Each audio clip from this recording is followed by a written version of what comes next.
The South Dakota Employer Support of the Guard and Reserve visited Sterling in North Sioux City to present the company and a few of its employees with awards. One of the awards given to individuals was the Patriot Award. A service member who also works at the company nominated team members he felt were deserving.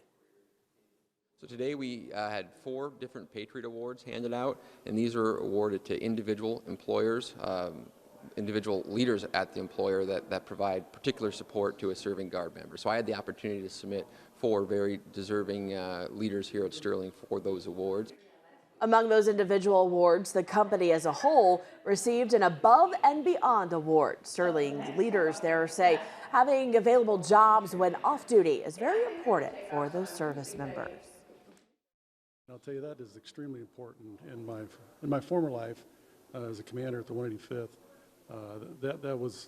I couldn't tell you how important that was to us, because if you don't know, only about 1/3 of our people work full-time there at the Guard.